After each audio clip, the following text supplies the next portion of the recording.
जी, अस्सलाम वालेकुम दोस्तों, साथियों, बहनों, भाइयों, दुनिया में जहाँ तक भी मेरी आवाज़ पहुँच रही है, इब्रार मीर कायम सदर पाकिस्तान पीपल्स पार्टी यूरोप का प्यार भरा सलाम आपको।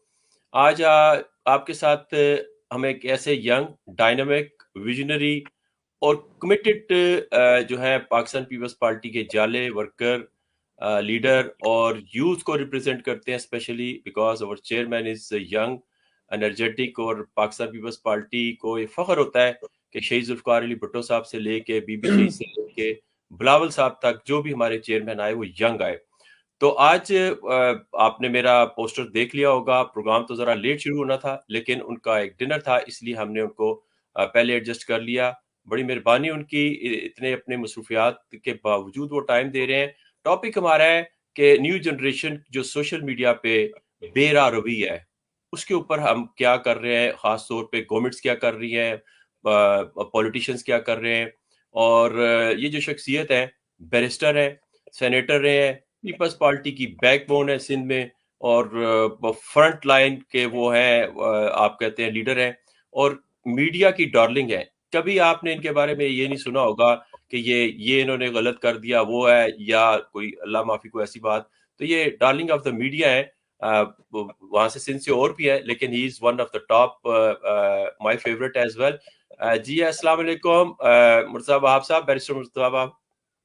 वालेकुम सलाम इब्रार भाई, कैसे हैं आप? सर, ठीक हैं? जी शुक्र अल्लाह का। आप सेनेटर भी रहे, मिनिस्टर भी हैं, सारी तरफ पीपल्स पार्टी, यानी कि आपको मुझे लगता है 24 आवर्स यूज करना चाहती है। हमें बड़ी खुशी है।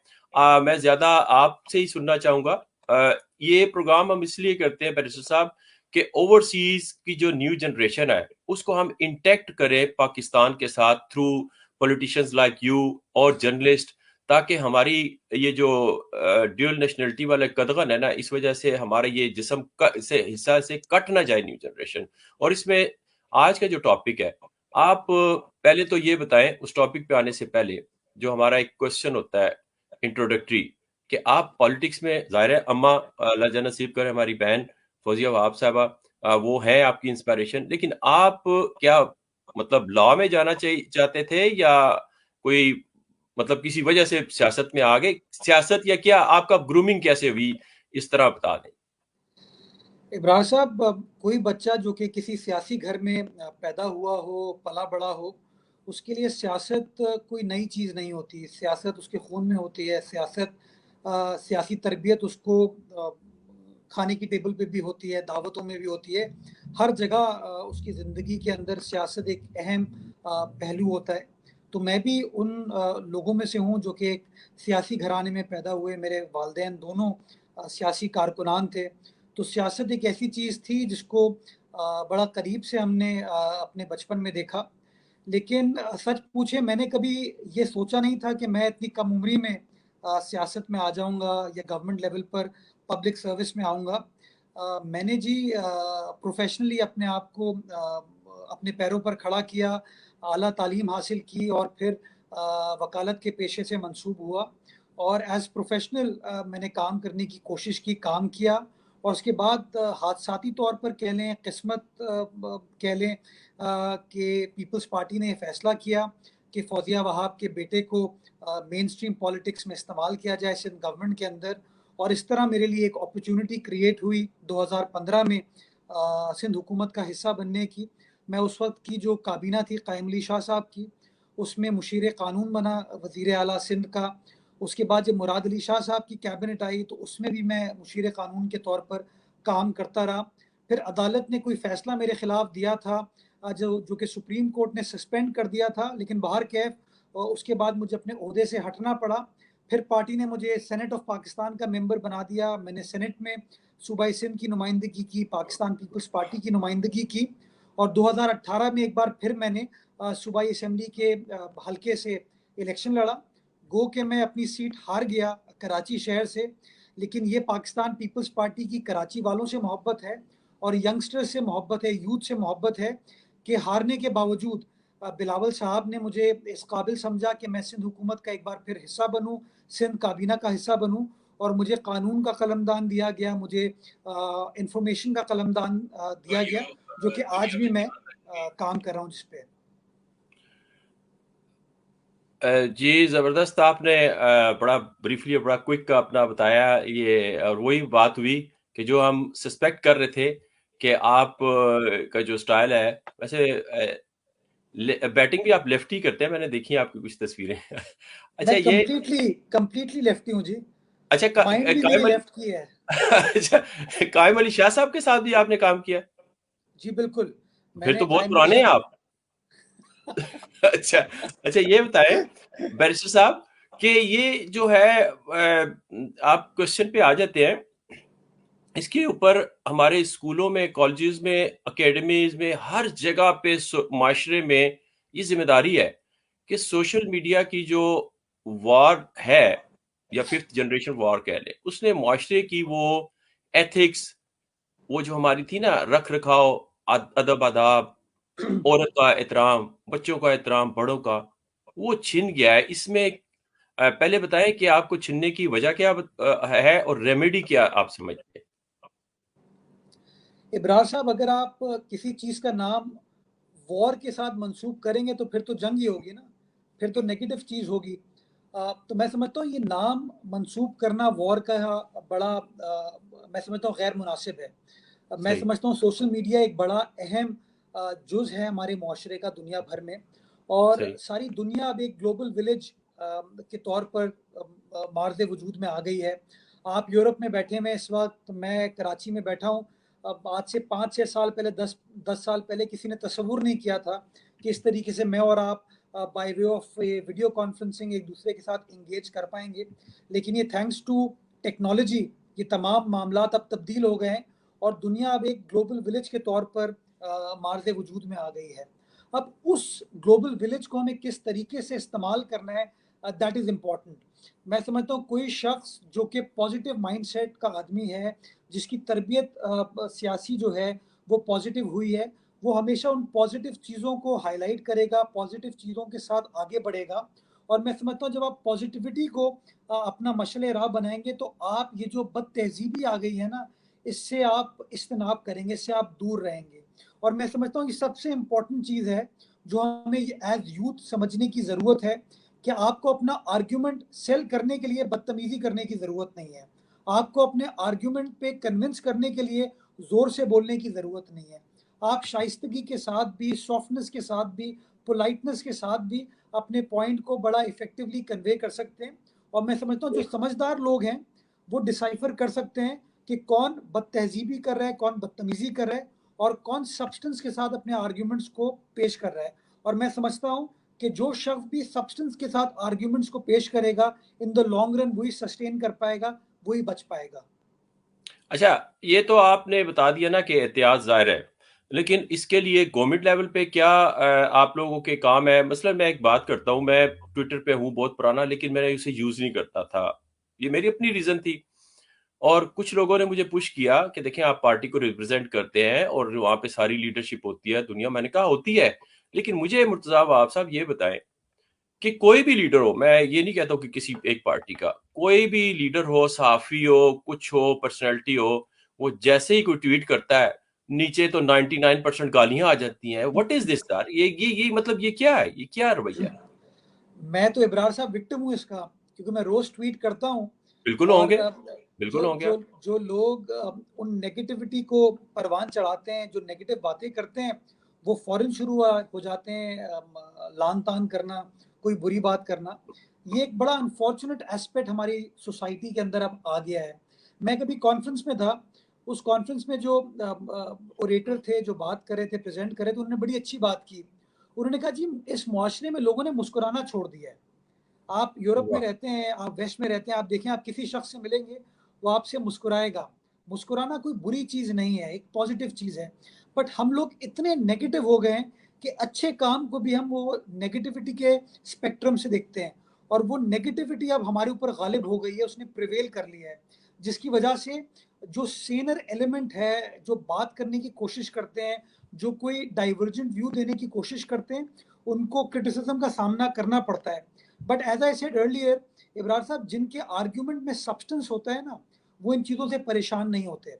उनको शायद मोमेंटारिली, टेम्पररी कोई क्रिटिसिज्म का सामना करना पड़ता है, but in the long run मैं समझता हूँ लोग ये समझ पाते हैं कि कौन शख्स जो है वो सब्सटेंटिव बात कर रहा है और कौन शख्स जो है वो सुपरफिशियल बात कर रहा है। तो मैं अपने जो सुनने वाले हैं उनको यही कहूँगा कि we should focus on our ideals, and जी, आर आइडियल इज कि हम प्रोग्रेसिव लोग हैं, हम लिबरल माइंडसेट के लोग हैं, हम वो जी, लोग हैं जिनके अंदर बर्दाश्त और तहम्मुल है, जी, टॉलरेंस है। और मैं समझता हूँ वो बर्दाश्त, तहम्मुल और टॉलरेंस के साथ जो दूसरों का व्यू है जो एट टाइम्स बड़ा बिलो द बेल्ट होता है, we should not respond to it. हम अपना जो पर्सपेक्टिव है उसको कन्वे करें, एंड आई थिंक सूनर और लेटर वो जो नेगेटिव एलिमेंट है वो कभी ना कभी उसकी इस्लाह होगी और वो ठीक होगा।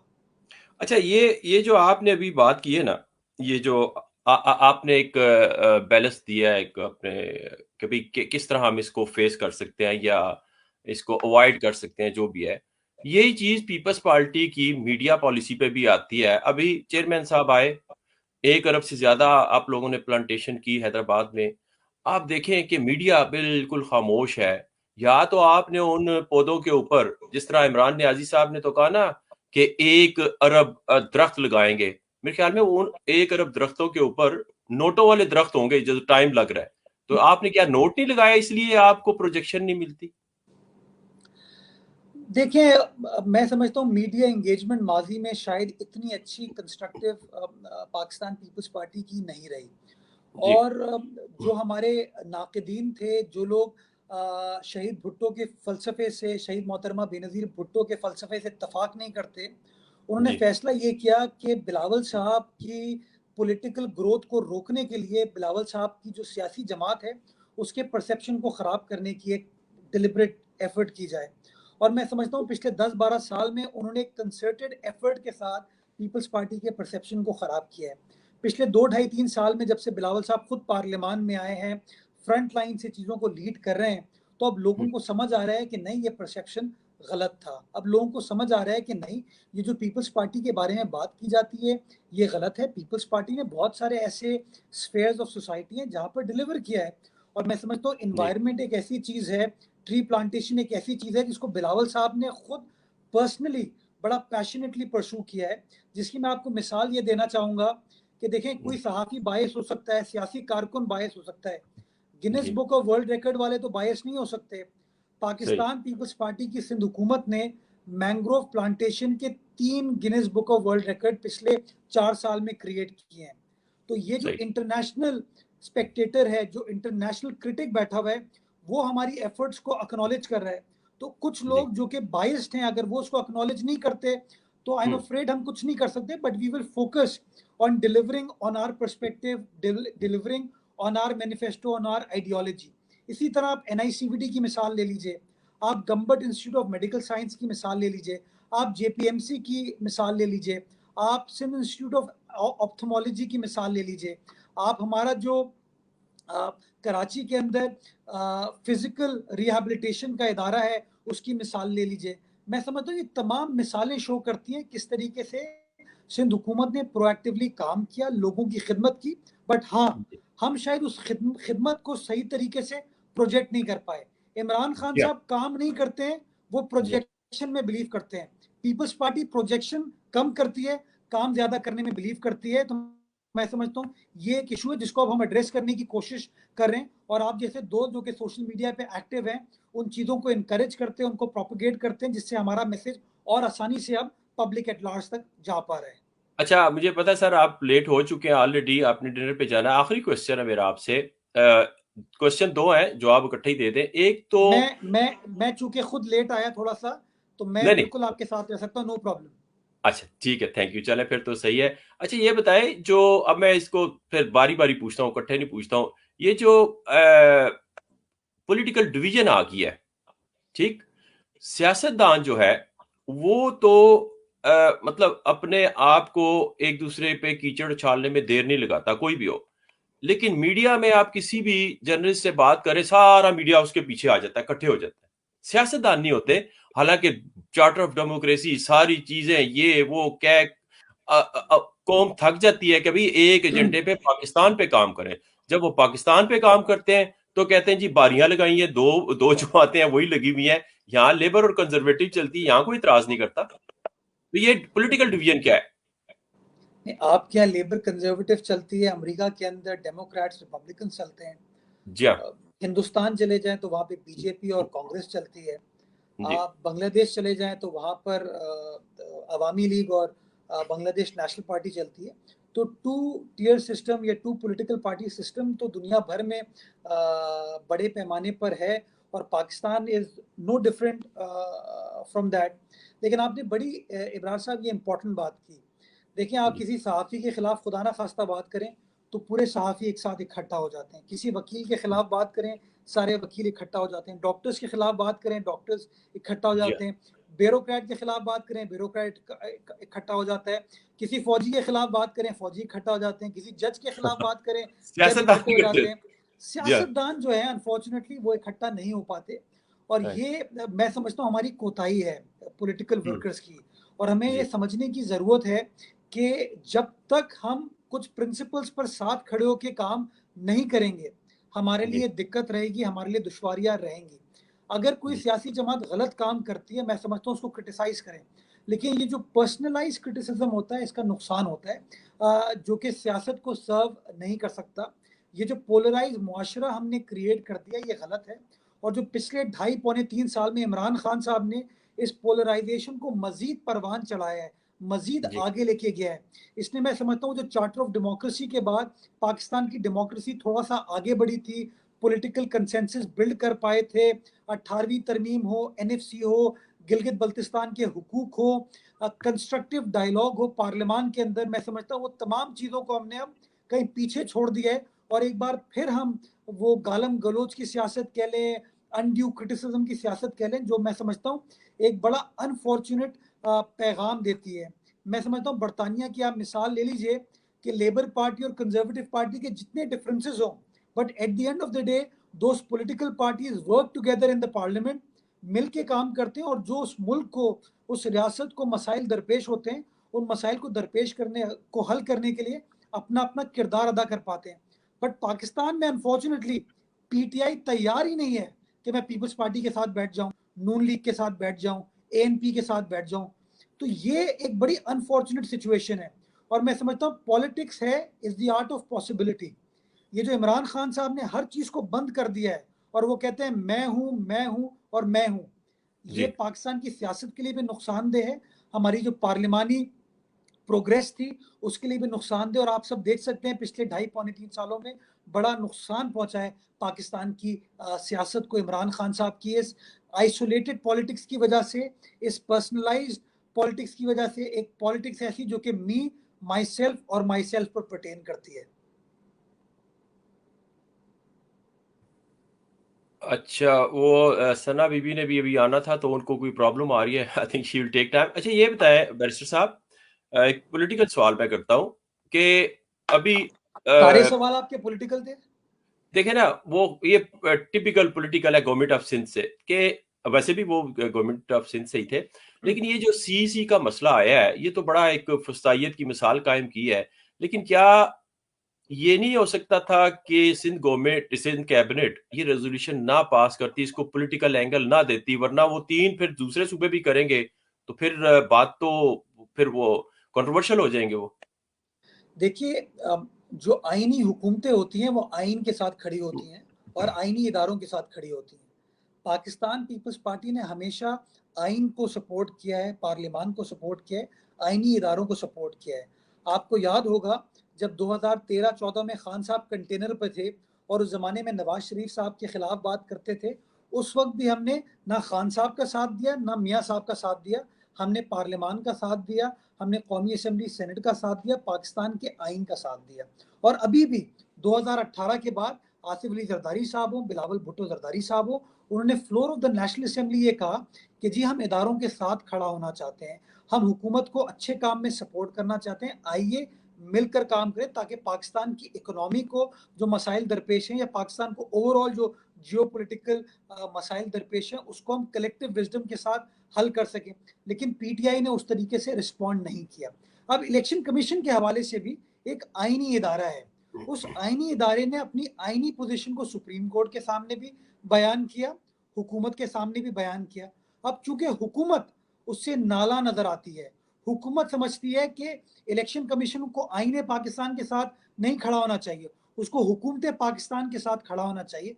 तो मैं समझता हूँ किसी भी एक ऐसी सियासी जमात को या ऐसी सियासी गवर्नमेंट को जो कि आइन की सरबुलंदी में बिलीव करती है, इदारों के एहतराम में बिलीव करती है, उस हुकूमत को, उस आइनी गवर्नमेंट को आइन को सपोर्ट करना चाहिए था, उस आइनी इदारे को सपोर्ट करना चाहिए था। और इसलिए कल का जो सिंध काबीना का इजलास था उसके अंदर बड़ी सैर हासिल गुफ्तगू हुई इलेक्शन कमीशन ऑफ पाकिस्तान के आइनी रोल के हवाले से।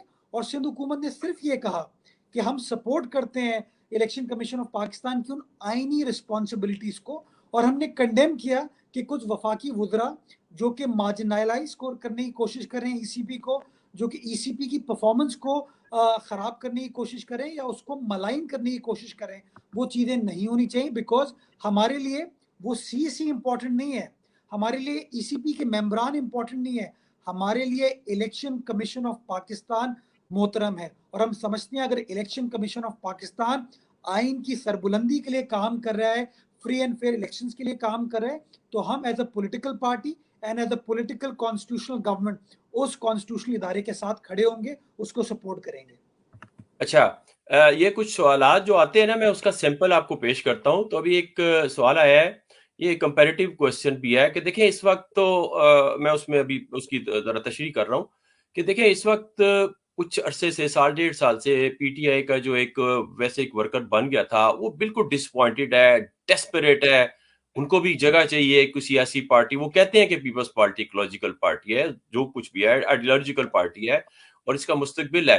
अब क्वेश्चन ये है कि आप हैसियत मुर्तजा वहाब जो एक पार्टी का फ्रंट फेस है, वो क्या समझते हैं कि जहां से पाकिस्तान पीपल्स पार्टी ने जन्म लिया पंजाब से, पंजाब में क्या जगह स्पेस ग्रैब कर सकती है वाइल पीटीआई इज लूजिंग?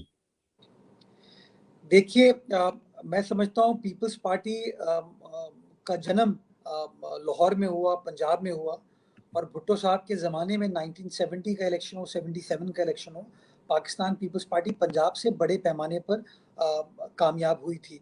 बदकिस्मती के साथ 1977 के बाद पंजाब में पाकिस्तान पीपल्स पार्टी को इक़्तिदार नहीं मिला। ना शहीद मोहतरमा बेनज़ीर भुट्टो को मिल पाया, ना आसिफ अली जरदारी साहब को मिल पाया, ना बिलावल साहब को इक़्तिदार मिल पाया। तो ये कहीं ना कहीं पंजाब के अंदर एक डिलिबरेट कोशिश की गई है कि पीपल्स पार्टी को स्पेस ना दी जाए।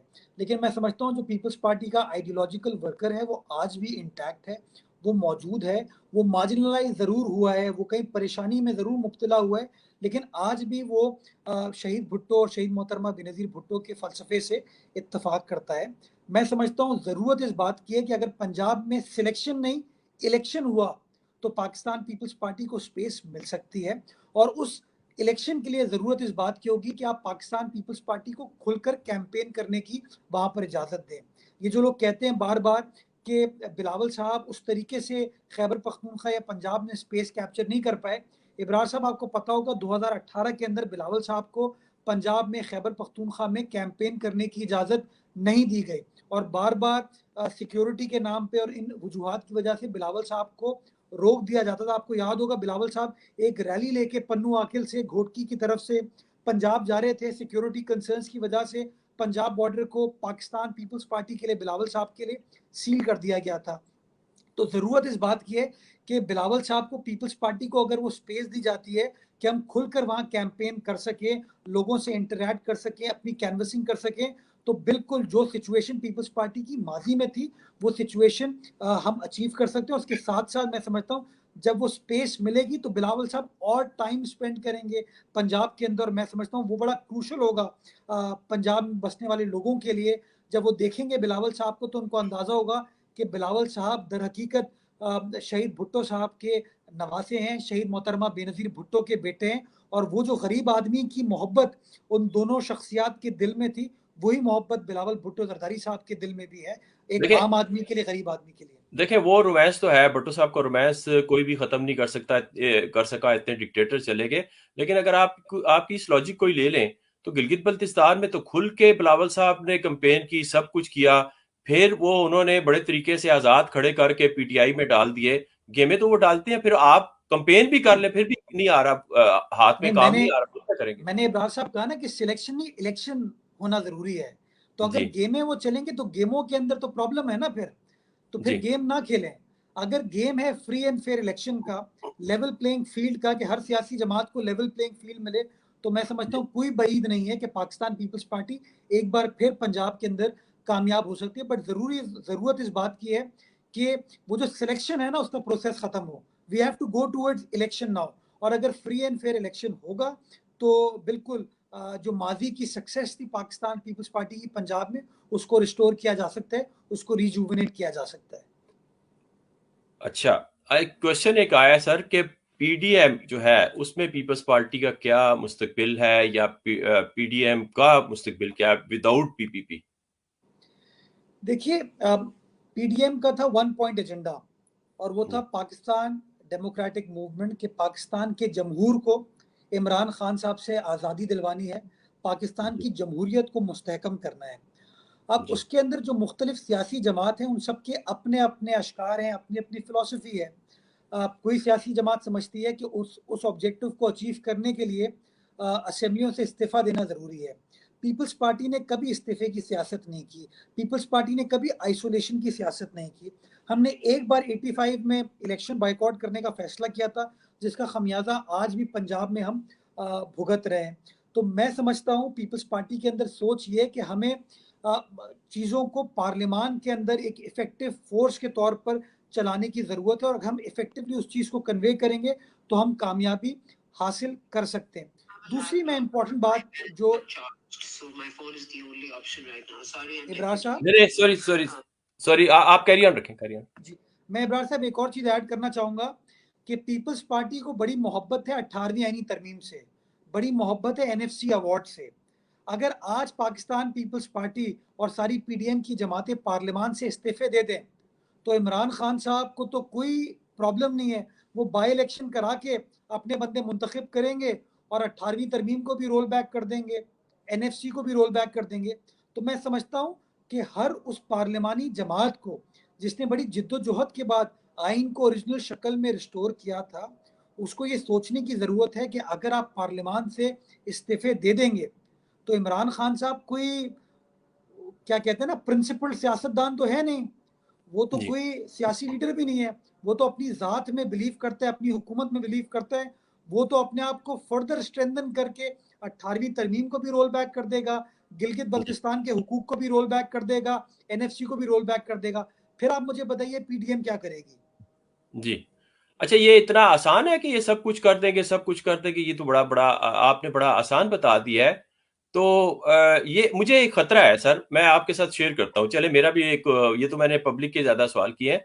मुझे एक खतरा है, मैं अपने मुस्लिम लीग नून के दोस्तों से कह रहा हूँ कि देखें, जिस तरह हमने गिलगित बल्तिस्तान में इलेक्शन लड़ा एक दूसरे के खिलाफ, एक बड़ा अच्छा वो रिश्ता रखा, कोई मतलब बदमगजी नहीं हुई, उसी तरह हम अभी भी कायम रखें। लीडरों में हो जाती हैं बातें, लेकिन एक खदशा है मुझे। मियाँ साहब बाहर हैं सेहत की वजह से, शहबाज साहब अंदर है, बीबी मरियम भी अंदर हो जाए, अपना हमजा शहबाज भी अंदर हो जाए, तो वो पीएमएलएन लीडरलेस हो जाएगी। फिर धरना या लॉन्ग मार्च कैसे आप कर सकेंगे? देखिए, जो जेन्युइन सियासी जमातें होती हैं वो लीडरशिप से अपनी स्ट्रेंथ ज़रूर ड्रॉ करती हैं, बट सियासी जमात की स्ट्रेंथ उसकी पब्लिक सपोर्ट भी होती है। तो ये कहना बड़ा गैर मुनासिब है कि अगर लीडर अवेलेबल नहीं है तो वो सियासी जमात ख़त्म हो जाएगी। अल्लाह ताला मियाँ साहब को अच्छी सेहत दे, नहीं, अल्लाह ताला। खत्म नहीं हो जाएगी। नहीं, खत्म नहीं हो जाएगी। For the time being leaderless किसी कंपेन में जाते हैं तो उनकी लीडरशिप ही नहीं होगी, तो वो डिसअपॉइंटेड होता है ना, डिजेक्टेड हो जाता है कारकुन। पाकिस्तान पीपल्स पार्टी ने 2002 का इलेक्शन लड़ा था। शहीद जी, मोहतरमा बेनज़ीर भुट्टो पाकिस्तान में नहीं थी। जी, पाकिस्तान में सबसे ज़्यादा vote Pakistan Peoples Party parliamentarians को मुशर्रफ के मार्शल लॉ के बावजूद 2002 में पड़े थे। तो जिन जी, सियासी जमातों की एक्चुअल पब्लिक सपोर्ट होती है, जो ग्रास रूट की सियासी जमातें होती हैं, उनको इन चीज़ों से फ़र्क नहीं पड़ता।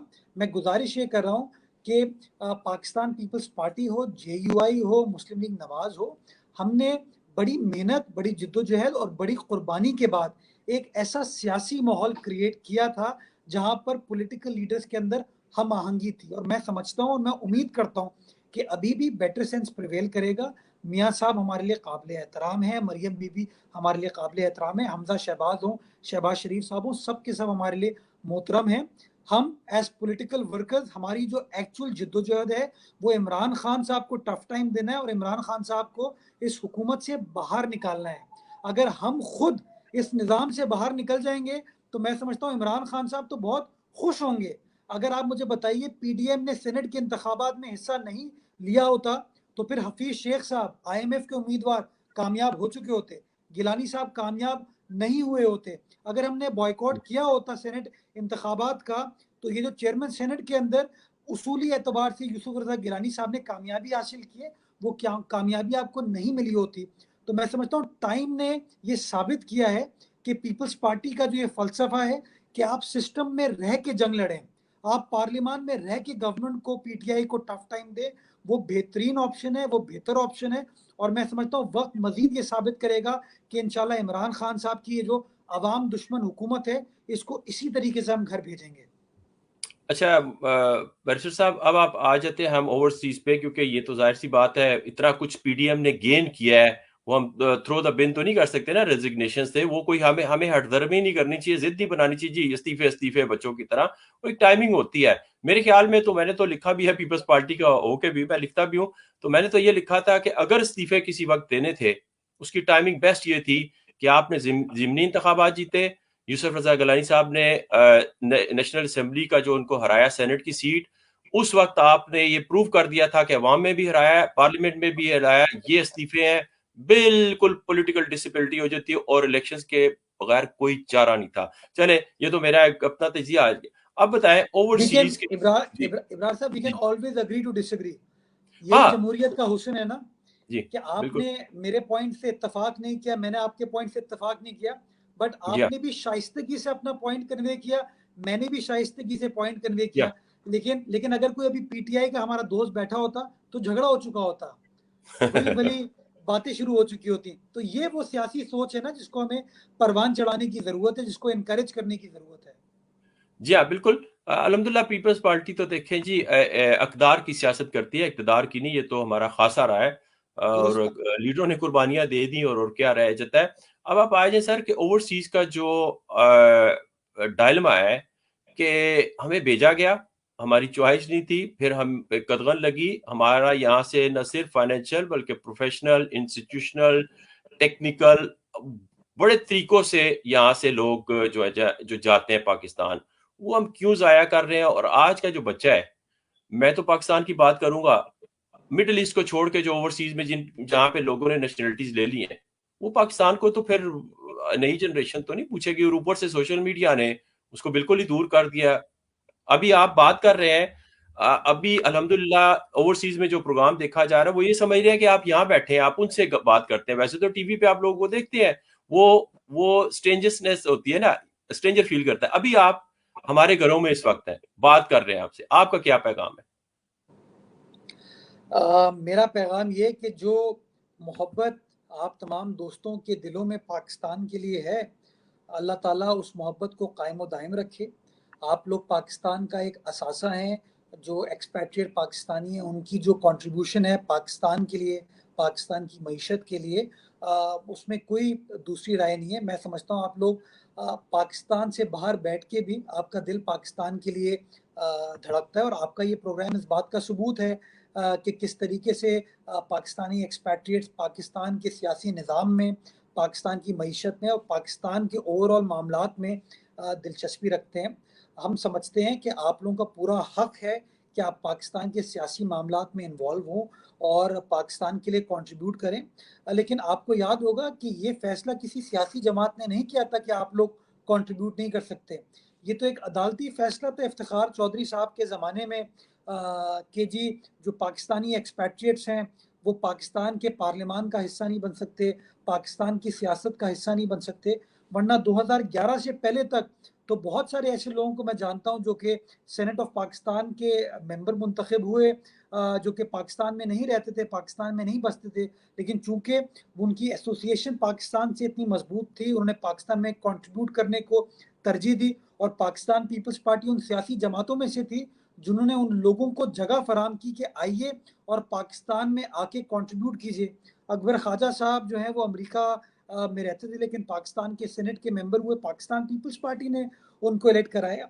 ये बदकिस्मती है कि अदालती फैसले के आने के बाद आप लोगों के लिए दरवाज़ा बंद हुआ, लेकिन मैं समझता हूँ कि तमाम पार्लिमानी पार्टीज़ को इस मामले पर मशावरत करने की ज़रूरत है, सोच विचार करने की ज़रूरत है, और कोई ना कोई ऐसा रास्ता निकालने की ज़रूरत है जिसके ज़रिए जो पाकिस्तानी एक्सपैट्रिएट्स हैं वो पाकिस्तान के सियासी निज़ाम में पार्टिसिपेट कर सकें, उसमें हिस्सा ले सकें और कंट्रीब्यूट कर सकें।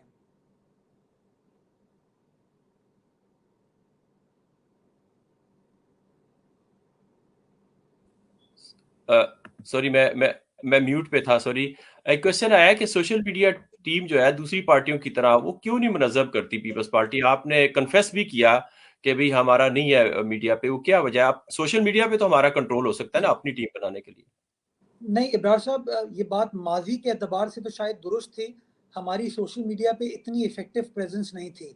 बट पिछले जी, 2 ढाई साल में मैं समझता हूँ हमारी प्रेजेंस सोशल मीडिया पे काफ़ी बड़ी है। जो पीपल्स पार्टी के फॉलोअर्स हैं, सिंपथाइजर्स हैं, वर्कर्स हैं, जियाले हैं, वो सब जी, के सब बड़ा प्रोएक्टिव किरदार अदा कर रहे हैं सोशल मीडिया पे। और सिंध गवर्नमेंट भी, जहाँ वो मीडिया में सहाफ़ियों के साथ इंगेज करती है, उसी तरीके से सोशल मीडिया पे, चाहे ट्विटर हो चाहे फेसबुक हो, वहाँ पर अपनी काविशों को, अपनी परफॉर्मेंस को, अपने अच्छे इकदामात को बार बार उजागर करती है, ताकि लोगों को दुनिया भर में पता चल सके कि जी उनकी पाकिस्तान पीपल्स पार्टी की जो अवामी सिंध गवर्नमेंट है वो किस तरीके से परफॉर्म कर रही है। अगर आप मेरे फेसबुक अकाउंट पे चले जाएं, मेरे ट्विटर अकाउंट पे चले जाएं, तो आप डेली देखेंगे कि सिंध गवर्नमेंट क्या क्या काम कर रही है, किस तरीके से परफॉर्म कर रही है। और जो लोग वहाँ पे सवाल जवाब करते हैं, उन सवालात का हम जवाब भी देते हैं, उनके साथ इंगेज करते हैं। ये आप जो काविश कर रहे हैं इस प्रोग्राम के जरिए, ये भी उस चीज़ का मजहर है कि पीपल्स पार्टी अब सोशल मीडिया पे अपनी प्रेजेंस को इफेक्टिवली बढ़ा रही है, और इंशाल्लाह आप और बेहतर तरीके से देखेंगे कि पीपल्स पार्टी सोशल मीडिया पे आपको नजर आएगी। अच्छा, ये कुछ और सवाल है, आखिरी सवाल सर ये है आपके साथ आखिरी सवाल। कि पीपल्स पार्टी कब जा रही है उसमें? खैर ये तो मीडिया पे नजर आ गया, ये जो सेनेट के चेयरमैन साहब के लिए जा रही है। आपने ये तो वेलकम किया ओवरसीज को, ओके, मान लिया, लेकिन इसकी रेमेडी क्या है सर? देखिए, गिलानी साहब ने एक बड़ा काम किया था जब वो वजीर आजम बने थे, और सितंबर 2008 से ऑनवर्ड मुझे तो तारीखें भी याद थी, इलेक्शन कमीशन की वेबसाइट के ऊपर वो सारी प्रोसीडिंग्स चढ़ती थी, ये हमारे ड्यूल नेशनल को वोट डालने बल्कि इलेक्शन लड़ने के लिए। तो नून लीग उस वक्त पीटीआई के एक उस वजह से निकल गई थी, ओके। तो अभी क्या पीपल्स पार्टी हमें ओवरसीज को किस तरह, देखे 5-10 बंदे इलेक्शन लड़ेंगे, किसने जाके वो इतना वो करना है? उसमें से भी शायद एक आध जीतेगा। तो वैसे तो सारे काम हम कर लेते हैं, तो ये कदगन क्यों नहीं हटाते? नहीं, कदम हटनी चाहिए और उसका कानूनी रास्ता निकलने की ज़रूरत है। लेकिन थोड़ा सा मैं समझता हूँ अदालतों को भी ये चीज़ देखने की ज़रूरत है। अब जुल्फी बुखारी साहब की आप मिसाल ले लें। जी, जुल्फी बुखारी साहब पार्लियामान के मेंबर नहीं हो सकते, लेकिन वो वजारत चला सकते हैं। हम्म, पाकिस्तान के बड़े बड़े जो डेलीगेशन होते हैं उनका हिस्सा बन सकते हैं। वजीर आजम पाकिस्तान वाइट हाउस जी, जाते हैं, सदर अमरीकी सदर से मिलने के लिए उनके साथ जाते हैं। वो चीन जाते हैं, उनके साथ जाते हैं। हज़ारा कम्युनिटी का जेनोसाइड होता है क्वेटा के अंदर, तो वहाँ पे उनसे इंगेज करने के लिए हुकूमत पाकिस्तान को रिप्रेजेंट करते हैं। तो मैं समझता हूँ थोड़ा सा हमारी अदालतों को भी ये देखने की ज़रूरत है कि जिस शख्स का भी पाकिस्तान के लिए दिल धड़कता है, जो कि पाकिस्तान से मोहब्बत करता है, और अगर वो पाकिस्तान के बेहतरीन मफाद में पाकिस्तान को कंट्रीब्यूट करना चाहता है, तो मैं समझता हूँ हमें उनके लिए दरवाजे बंद नहीं करने चाहिए, कोई ना कोई रास्ता निकालना चाहिए। और वो रास्ता निकालने के लिए पार्लियामानी सियासी जमातों को भी अपना किरदार अदा करना चाहिए, और मैं समझता हूँ अदालतों को भी वही सपोर्टिव किरदार अदा करना चाहिए, जो माजी में इफ्तिखार चौधरी साहब ने अनफॉर्चुनेटली नहीं किया। अच्छा सर, ये तो आपने सोल्यूशंस भी दे दिए। एक पीपल्स पार्टी के हवाले से एक ऐसा मैसेज जिसमें आप 2 लाइनों में ये बात समझ सकें कि सोशल मीडिया या आगे चेयरमैन बिलावल भुट्टो पाकिस्तान की उम्मीद है, 2 लाइनों में बताएं कि बिलावल भुट्टो साहब जो एक लिगेसी को कैरी करके लाए हैं, और पार्लियामेंट की अफादियत, जैसे खुर्शीद शाह साहब हमेशा कहते हैं कि पार्लियामेंट, और देखें उन्होंने फाइट भी की, आज वो अकेले हैं जो जो लंबे एक नाजायज वो एक अदालत वो सॉरी ये नैब के उसमें आए हुए हैं, तो उनको भी सलाम उनकी कोशिशों को। 2 लाइनों में बताएं सर कि पीपल्स पार्टी और आगे की जमहूरियत को किस तरह ये बादल कैसे छटेंगे फुस्तायत के, आमरीत के। बिलावल साहब तो फाइट कर रहे हैं, जान हथेली पे है। आप 2 लाइनों में इसका जवाब दें ताकि लोगों को एक मैसेज जाए सर। ये बाजी खूं की बाजी है, ये बाजी हाँ, तुम ही हारोगे, तुम कितने हाँ। भुट्टो मारोगे, हर घर से भुट्टो निकलेगा। तो इंशाल्लाह बिलावल साहब जिस पैगाम को, जिस फ़लसफ़े को लेके चल रहे हैं, जिस बहादुरी के साथ चल रहे हैं, जिस जुर्रत के साथ चल रहे हैं, जिस समझदारी के साथ चल रहे हैं, इंशाल्लाह जीत पाकिस्तान पीपल्स पार्टी की होगी, जीत एक प्रोग्रेसिव पाकिस्तान की होगी, एक पार्लिमानी पाकिस्तान की होगी, एक लिबरल पाकिस्तान की होगी। जी, इंशाल्लाह बहुत अच्छा आपका मैसेज है। इसी में अगर देखने सुनने वाले और न्यू जनरेशन ख़ास तौर पे समझे, जिस तरह पाकिस्तान के लिए और ख़ास तौर पे आपने ओवरसीज़ को भी मैसेज दिया कि आप ट्राई रखेंगे। अपना सर बहुत ख़्याल रखें और अल्लाह ताला बहुत शुक्रिया इंशाल्लाह आपका। हमारे हमारे यंग चेयरमैन को आप जैसी टीम की ज़रूरत है और आप अनथक मेहनत करते हैं दुनिया भर से। मैंने कहा आप उसकी मीडिया की भी डार्लिंग है और फिर क्यों ना हो कि हमारी मोहतरम बहन फौजिया वहाब के बेटे हों, उसी तरह की स्माइल है, वो भी बड़े-बड़े सख्त सवालों के सवाल जो है जवाब जो है ना बड़ी स्माइल से देती थी। अल्लाह ताला आपको उनका नाम रोशन करने की तौफ़ीक अता फरमाए जी। हमारी इन आमीन। दुआओं के साथ इंशाल्लाह राब्ता रहेगा। पाकिस्तान ज़िंदाबाद, जिए भुट्टो। सदा जी जी, थैंक यू, अस्सलाम सदा वालेकुम। जी। Thank you sir, thanks for your time. जज़ाकल्लाह जी। अल्लाह हाफ़िज़। और व्यूअर्स मैं इस वक़्त 2 4-5 मिनट के लिए मैं ऑफ करूँगा और सना बीबी को जो प्रॉब्लम है, मैं उसको हल करने के लिए दूसरे तरीके से शायद लॉगिन हो विद इन 5 मिनट्स ही। Thank you. Don't go nowhere. Sana Bucha दबंग जर्नलिस्ट वो हमारे साथ होंगी।